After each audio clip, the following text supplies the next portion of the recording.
Pontoise Radio, l'agenda. Le jeudi, c'est littérature. Bonjour Stéphanie. Bonjour. C'est le coup de cœur de Stéphanie, du rayon librairie à Auchan.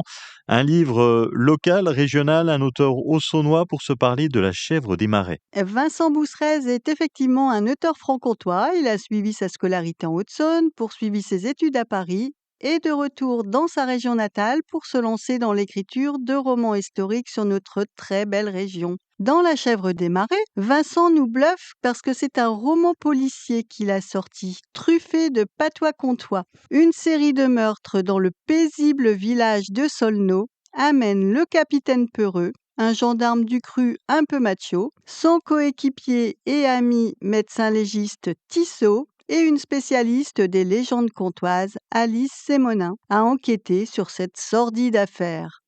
Les pauvres victimes, des jeunes filles, ont toutes eu la gorge tranchée. Il n'en faut pas plus aux habitants pour ressortir la terrible légende de la chèvre des marais.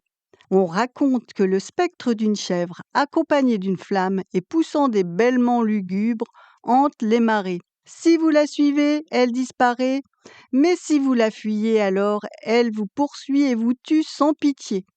On se retrouve plongé au cœur des mille étangs et des racontotes avec un meurtrier qui fait régner la terreur en profitant des croyances. L'intrigue est très bien ficelée. Notre drôle de trio d'enquêteurs, très sympathique et attachant, nous tiennent jusqu'à la dernière page. C'est un polar bien de chez nous. Vincent Bousserez réussit à glisser des traits d'humour. Il met à l'honneur les expressions typiquement franc-comtoises. Les amoureux de notre belle Franche-Comté et de sa culture populaire vont adorer.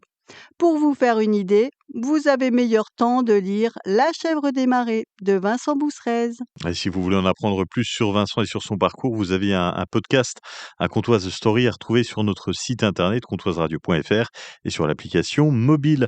Merci Stéphanie. Merci, bonne journée.